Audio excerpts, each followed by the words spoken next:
What is going on, everybody? I'm Howard Bender. It's NFL Week 14, and we have to start looking at some start sits for this week. Now, it's Bye-Mageddon 2. 6 teams are on a bye, so we probably have more starts than we do sits because the pickings are pretty slim.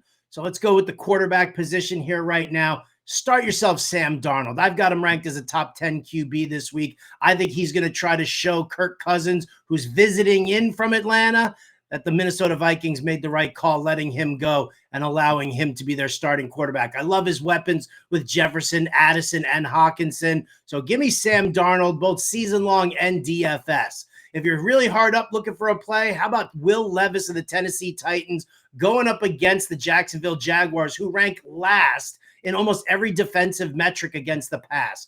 Levis has averaged 240 passing yards per game with 7 touchdowns and 2 interceptions over his last 4. So if you're really stuck, give Will Levis a look here. Mayonnaise boy, baby. At the running back position, we've got a ton of value, a ton of options here.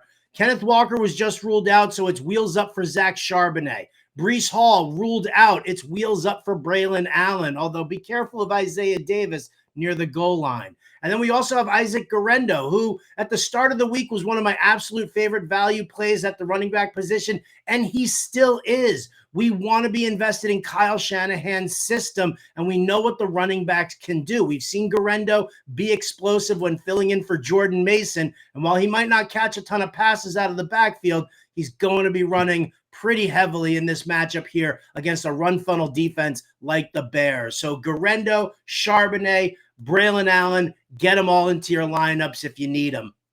At the wide receiver position, if I love Will Levis, well, then I love Calvin Ridley and Nick Westbrook-Ikhine even more. Nick Westbrook-Ikhine has got 8 touchdowns in his last 8 games. He only catches about 2 or 3 passes per game, so the floor is lava, but if he gets into the end zone, he's fantastic. I love Calvin Ridley even more. Revenge game narrative, the Jaguars dumped him after just 1 year, and I think Calvin Ridley wants to prove them wrong as well. On the other side of that game, I do like Parker Washington. If you're taking a look, Chidobe Awuzie is back in the secondary for the Tennessee Titans. That's going to put a little crimp on Brian Thomas Jr.'s value, but Parker Washington's going to be going up against Jarvis Brownlee, one of the worst cover corners in the NFL. So if you can sneak in a little Parker Washington, I highly recommend it. I'm also digging Marquez Valdez-Scantling from the Saints, and you want a real sleeper pick? Real dart throw, real deep dive. If you're in a super deep league, then maybe take a look at Kevin Austin of the Saints. But MVS, he is their lead guy, 4 touchdowns in his last 3 games. You're going to want to get him into that lineup of yours. At the tight end position, we know where you're at. If you've got a top 10 tight end, just start him. Don't play any games. If you don't, well, you can look at Chigakonkwo from the Tennessee Titans. We like the chunk yardage that he gets. And then we can also take a look at Grant Calcaterra. That's right, baby. Serve it up at the Calcaterra wine mixer. Dallas Goedert lands on IR. Calcaterra is going to be your number 1 tight end against the Carolina Panthers, who rank last in covering the tight end. Couple of sits, just guys that I'm really not interested in this week. At the running back position, Travis Etienne and Tank Bigsby, I don't really have very much to say about the Jaguars running game. Chuba Hubbard, Jonathan Brooks against the Eagles, I don't really have much to say about those guys either.